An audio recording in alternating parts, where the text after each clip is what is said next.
நண்பர்களே, உங்களுக்கு தெரியுமா எஸ்பிஐயோட பிரமாதமான மியூச்சுவல் ஃபண்ட்ல அப்படி நீங்க வெறும் 1000 ரூபாய் ஒவ்வொரு மாசமும் எஸ்ஐபி செஞ்சீங்கன்னா அதுவும் வெறும் 4 வருஷத்துக்கு உங்களோட எதிர்காலத்துல இதே இன்வெஸ்ட்மெண்ட் உங்களுக்கு 30 இருந்து 42 லட்சம் ரூபாய்க்கான ஃபண்ட் உருவாக்கி கொடுக்க கூடும். இது கேட்கறதுக்கு வேணா கொஞ்சம் ஆச்சரியமாக தோணலாம். ஆனா நீங்க இதுக்கு பின்னாடி இருக்கிற ஸ்ட்ராட்டஜி அண்ட் லாஜிக்க புரிஞ்சுக்கிட்டீங்கன்னா அப்ப நீங்களும் சொல்லுவீங்க, அட ஆமா இது சாத்தியம். இப்போ உங்களோட கேள்வி, இது எப்படி வேலை செய்யும், எத்தனை வருஷத்துல அண்ட் எந்த கண்டிஷன்ஸ்ல, இது எல்லாமே தெரிஞ்சுக்க போறோம் இன்னைக்கு இந்த வீடியோல.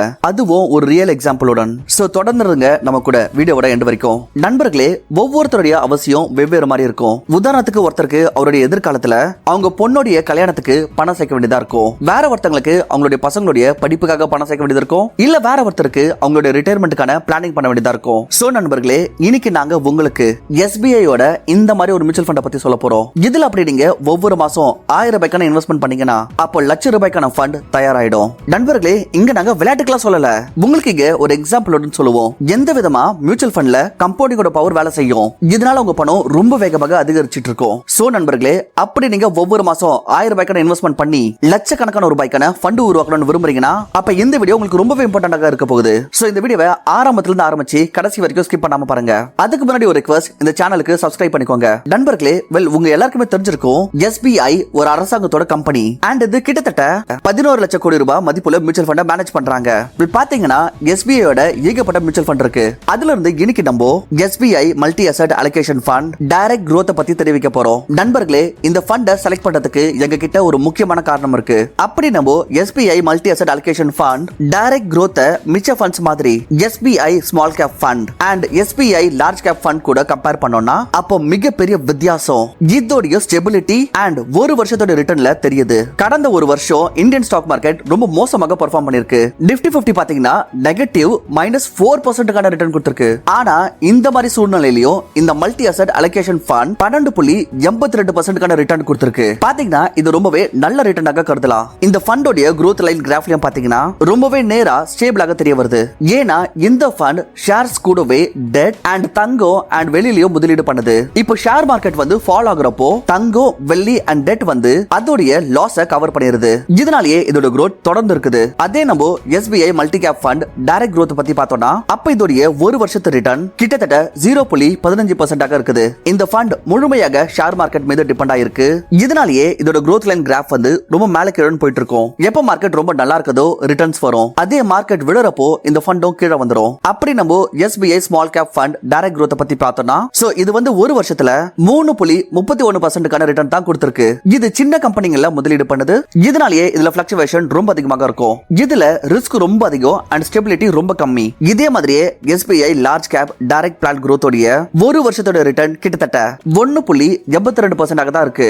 இது பெரிய கம்பெனிகள முதலீடு செய்து இதனால ஸ்மால் கேப் ஃபண்டை விட கொஞ்சம் ஸ்டேபிளாக இருக்கும். ஆனாலும் மார்க்கெட்டுக்கு பிரகாரம் மேல கீழே ஃபிளக்சுவேட் ஆயிட்டா இருக்கும். நண்பர்களே, இந்த எல்லா கிராஃபையும் கவனமாக பார்த்தோம்னா அப்ப கிளியராக தெரியுது மல்டி அசெட் அலோகேஷன் ஃபண்டோட growth லைன் ரொம்பவே நேராக அண்ட் ஸ்டேபிளாக இருக்கு. அண்ட் இதோட ஒரு வருஷத்து ரிட்டர்னும் எல்லாத்தை விட அதிகமாக இருக்கு. அதுவே மிச்ச ஃபண்ட்ஸ் மாதிரி multi cap, small cap and large கேப்போட ரிட்டர்ன்ஸ் ரொம்ப குறைவா இருக்கு. இதனாலேயே எந்த முதலீட்டாளர்கள்லாம் ரொம்ப குறைவான வாலட்டாலிட்டில நல்ல ரிட்டர்ன்ஸ் விரும்புறாங்களோ அவங்களுக்கு மல்டி அசெட் அலோகேஷன் ஃபண்ட் ஒரு நல்ல பேலன்ஸ்ட் அண்ட் பெட்டர் ஆப்ஷனாக கருதப்படுது. சோ இந்த காரணத்தால தான் நாங்க இதை செலக்ட் பண்ணிருக்கோம். நண்பர்களே, அப்படி நம்ம இந்த ஃபண்டோட என்ஐவி பத்தி பார்த்தோம்னா சோ இந்த பிளானோட இப்போதைய என்ஐவி வந்து அது 74 ரூபாயாக இருக்குது. என்ஐவிய எதனா ஒரு மியூச்சுவல் ஃபண்டோட யூனிட் பிரைஸ்னு சொல்லுவாங்க.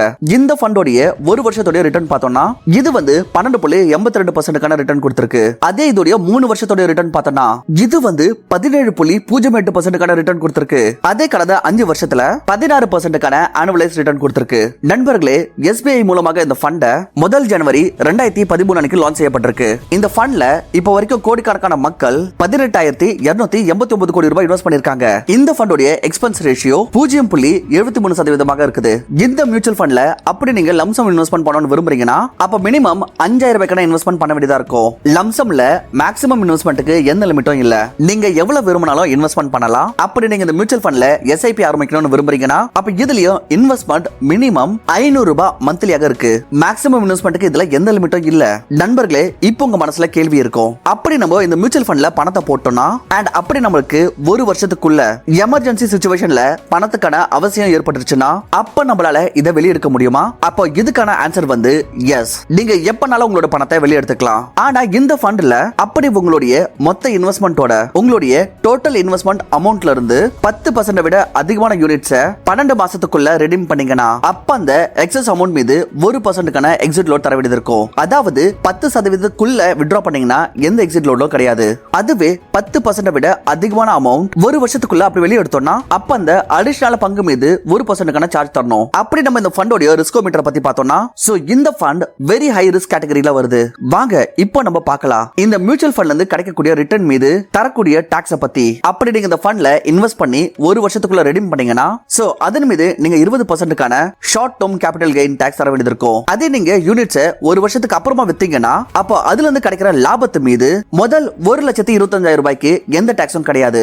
ஆனா அதுல இருந்து அதிகமா கிடைக்கிற லாபத்து மீது 12.5% long term capital gain tax தர வேண்டியது இருக்கும். இந்த டாக்ஸ் வெறும் உங்களுடைய லாபத்துக்கு மீது தான், உங்களுடைய மொத்த ரிடம்ஷன் அமௌண்ட் மீது கிடையாது. சரி, இப்போ நம்ம பார்க்கலாம் ஒரு ஹைபோதீசிஸ் பேஸ்ட் இன்வெஸ்ட்மெண்ட் ஸ்ட்ராட்டஜியை பத்தி. இது அப்படி நீங்க யூஸ் பண்ணீங்கன்னா அப்ப நீங்க அதிகபட்சமான ரிட்டர்ன்ஸ் நீங்க இன்வெஸ்ட் பண்ண மியூச்சுவல் ஃபண்ட்ல இருந்து எடுக்கலாம். இந்த ஹைபோதீசிஸ் பேஸ்ட் இன்வெஸ்ட்மெண்ட் ஸ்ட்ராட்டஜி என்ன, வாங்க இதை நம்ம டீடைலாக பார்க்கலாம். வெல், உங்க எல்லாருக்குமே தெரிஞ்சிருக்கும் நம்ம இந்தியாவோட இன்ஃப்ளேஷன் ரேட் 6 ல இருந்து 7% இயர்லியாக இருக்கு. இதன் காரணத்தினால் பொருட்களுடைய விலை நாளுக்கு நாள் ஏறிக்கிட்டே இருக்கு அண்ட் என்ன பணத்துடைய வேல்யூ இருக்கோ அது குறைஞ்சிட்டே இருக்கு. சோ நீங்க என்ன ஒரு இன்வெஸ்ட்மெண்ட் பண்றீங்களோ அதுல நீங்க அடிஷனல் இன்வெஸ்ட்மெண்ட் ஆட் பண்ணிட்டீங்கன்னா, அதாவது ஸ்டெப் அப் SIP 10% இன்னும் ஆட் பண்ணிட்டீங்கன்னா அப்ப நீங்க இன்ஃப்ளேஷனை பீட் பண்ணிரலாம். அதாவது நீங்க SBI யோட இந்த ஸ்கீம்ல 1000 ரூபாய் மந்த்லி SIP பண்ணீங்கன்னா அப்ப நீங்க முதல் வருஷம் 1000 ரூபாய், இரண்டாவது வருஷம் 10% ஆட் பண்ணி அதாவது 1100 ரூபாய் அண்ட் அடுத்த வருஷம் 10% இன்னும் ஆட் பண்ணி 1210 ரூபாய்க்கான இன்வெஸ்ட்மெண்ட் பண்ண வேண்டியது இருக்கும். சரி, வாங்க இப்போ நம்ம ரிட்டர்னை கால்குலேட் பண்ணி பார்க்கலாம். நம்ம இங்க என்ன அஸ்யூம் பண்ணிட்டு போகிறோம்னா நீங்க ஒவ்வொரு மாசமும் 1000 ரூபாய்க்கான மந்த்லி இன்வெஸ்ட்மெண்ட் பண்ண போறீங்க அண்ட் இந்த மியூச்சுவல் ஃபண்டோட பாஸ்ட் பெர்ஃபார்மன்ஸை பார்த்து நம்ம இந்த மியூச்சுவல் ஃபண்டோட எக்ஸ்பெக்டட் ரிட்டர்ன் 15% இயர்லின்னு எடுத்துக்கலாம். ஏன்னா இதுக்கு அக்க பக்கத்துல தான் இந்த ஃபண்டோட ஆவரேஜ் ஹிஸ்டாரிக்கல் ரிட்டர்ன் ஆக இருக்கு, அதாவது 16% இருக்கு. ஆனா நம்ம இந்த மியூச்சுவல் ஃபண்டோட எக்ஸ்பெக்டட் ரிட்டர்ன் 15% இயர்லி அப்படின்னு எடுத்துக்கலாம். சோ இதுக்கு பிரகாரம் அப்படி நீங்க ஃபர்ஸ்ட் ஆப்ஷனை ஃபாலோ பண்ணி இன்வெஸ்ட்மெண்ட் பண்ணீங்கன்னா அப்ப நீங்க 4 வருஷத்துல 64,685 ரூபாய்க்கான ஃபண்ட் உருவாக்கலாம். அப்படி நீங்க செகண்ட் ஆப்ஷனை ஃபாலோ பண்ணி இன்வெஸ்ட்மெண்ட் பண்ணீங்கன்னா அப்ப 73,815 ரூபாய்க்கான ஃபண்ட் உருவாக்க முடியும். அதே நீங்க தேர்ட் ஆப்ஷனை ஃபாலோ பண்ணி இன்வெஸ்ட்மெண்ட் பண்ணீங்கன்னா அப்ப நீங்க 48,200,000 ரூபாய்க்கான ஒரு பெரிய ஃபண்ட் உருவாக்க முடியும். வாங்க இப்போ நம்ம இதை டீடைலாக புரிஞ்சுக்கலாம். அப்படி நீங்க உங்களுடைய இன்வெஸ்ட்மெண்ட்ல ஃபர்ஸ்ட் ஆப்ஷனை ஃபாலோ பண்ணீங்கன்னா, அதாவது அப்படி நீங்க நார்மல் SIP-யாக 1000 ரூபாய் மந்த்லி இன்வெஸ்ட்மெண்ட் பண்ணீங்கன்னா அப்போ 4 வருஷத்துல உங்களோட டோட்டல் இன்வெஸ்ட்மெண்ட் எவ்வளவு இருக்கும்னா அது இருக்கும் 48,000 ரூபாய். இதன் மீது எக்ஸ்பெக்டட் 15% ஆனுவல் ரிட்டர்னுக்கு பிரகாரம் உங்களுடைய டோட்டல் ஃபண்டோட வேல்யூ 64,685 ரூபாய் ஆயிடும். அதே அப்படி நீங்க செகண்ட் ஆப்ஷனுக்கு பிரகாரம் இன்வெஸ்ட்மெண்ட் பண்ணீங்கன்னா, அதாவது 1000 ரூபாய் பிளஸ் 10% ஸ்டெப் அப் SIP பண்ணீங்கன்னா சோ 4 வருஷத்துல உங்களுடைய டோட்டல் இன்வெஸ்ட்மெண்ட் இருக்கும் அதற்கு 55,692 ரூபாய். இதன் மீது எக்ஸ்பெக்டட் 15% ஆனுவல் ரிட்டர்னுக்கு பிரகாரம் உங்களுடைய டோட்டல் ஃபண்டோட வேல்யூ 73,815 ரூபாய் ஆயிடும். நண்பர்களே, நாங்க உங்களுக்கு ஆரம்பத்தில் இந்த வீடியோல சொன்ன மாதிரி நீங்க 4 வருஷத்துக்கு இன்வெஸ்ட்மெண்ட் பண்ணணும் அண்ட் பிறகு சில வருஷத்துக்கு இன்வெஸ்டட் ஆகவும் வச்சிருக்கணும். இதனால நீங்க எக்ஸ்பெக்டட் 30 ல இருந்து 40 லட்சம் ரூபாய்க்கான ஒரு பெரிய ஃபண்டை உருவாக்கலாம். சோ இதுக்கு நீங்க மூணாவது ஆப்ஷனை ஃபாலோ பண்ணி இன்வெஸ்ட்மெண்ட் பண்ண வேண்டியது இருக்கும். சோ நம்ம என்ன பார்த்தோம்னா செகண்ட் ஆப்ஷனை ஃபாலோ பண்ணி 1000 ரூபாய் நீங்க மாசம் இன்வெஸ்ட்மெண்ட் பண்ணீங்க. இதுக்கு பிறகு உங்களுடைய டோட்டல் ஃபண்டோட வேல்யூ எக்ஸ்பெக்டட் 73,815 ரூபாய் ஆயிருது. சோ நண்பர்களே, அப்படி நீங்க சின்ன சின்ன இன்வெஸ்ட்மெண்ட் மூலமாக 30 ல இருந்து 40 லட்சம் ரூபாய்க்கான ஒரு பெரிய ஃபண்டை உருவாக்கணும்னு விரும்புறீங்கன்னா அப்ப நீங்க உங்களுடைய இன்வெஸ்ட்மெண்ட்டுக்கு அதிக நேரம் தர வேண்டியது இருக்கும். இப்போ நண்பர்களே, இப்போ நீங்க இந்த 4 வருஷம் இன்வெஸ்ட்மெண்ட் பண்ணீங்களே, இதோட வேல்யூ எக்ஸ்பெக்டட் 73,815 ரூபாய் ஆயிருது. அப்படி நீங்க இதை அடுத்த 30 வருஷத்துக்கு இதே மியூச்சுவல் ஃபண்ட்ல லம்சம் இன்வெஸ்டராக வச்சிருந்தீங்கன்னா அண்ட் இன்னும் அடிஷனலா எந்த ஒரு இன்வெஸ்ட்மெண்ட்டும் பண்ணாம இருந்தாலும் அப்ப 30 வருஷத்துக்கு பிறகு உங்களோட டோட்டல் ஃபண்டோட எக்ஸ்பெக்டட் வேல்யூ 48,200,000 ரூபாய் ஆயிடும். அப்படி நண்பர்களே, நீங்க லம்சம் 30 வருஷத்துக்கு பண்ணீங்களே, அப்படி நீங்க இதை பண்ணாமல் இந்த 73,815 ரூபாய் வித்ட்ரா பண்ணிட்டீங்கன்னா அப்ப வாய்ப்பு இருக்கா இதை நீங்க வேற ஏதாவது ஒரு நல்ல இடத்துல முதலீடு பண்றதுக்கு அண்ட் சாத்தியம் இருக்கு இதை நீங்க செலவும் பண்ணிடலாம். சோ இதனாலேயே அப்படி உங்களுக்கு ஃபியூச்சர்ல ஒரு பெரிய ஃபண்டுக்கான அவசியம் இருக்குன்னா, லைக் பொண்ணுக்கு கல்யாணம் பண்ணணும்னா, பசங்களுடைய படிப்புக்கு ஒரு பெரிய ஃபண்டுக்கான அவசியம் இருக்குன்னா, இல்ல உங்களுக்கு ரிட்டையர்மெண்ட்டுக்கான பிளானிங் பண்ணணும்னா, சோ அப்ப நீங்க இந்த மூணாவது ஆப்ஷனை உபயோகிச்சு இன்வெஸ்ட்மெண்ட் பண்ணலாம்.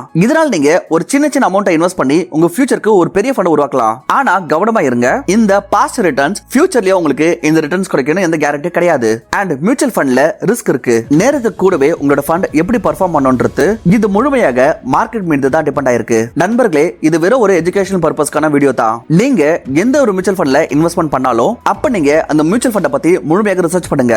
ஏன்னா மியூச்சுவல் ஃபண்ட் இது ஒரு ரிஸ்கியான இன்வெஸ்ட்மெண்ட். ஃப்ரெண்ட்ஸ், இந்த வீடியோ உங்களுக்கு எப்படி இருந்துச்சு எங்களுக்கு கமெண்ட் பாக்ஸ்ல கமெண்ட் பண்ணி கண்டிப்பாக சொல்லுங்க. உங்களுக்கு யூஸ்ஃபுல்லா இருந்துன்னு தோணுச்சுன்னா சேனலுக்கு சப்ஸ்கிரைப் பண்ணுங்க. இவ்வளவு நேரம் வீடியோ பார்த்ததுக்காக உங்களுக்கு நன்றி.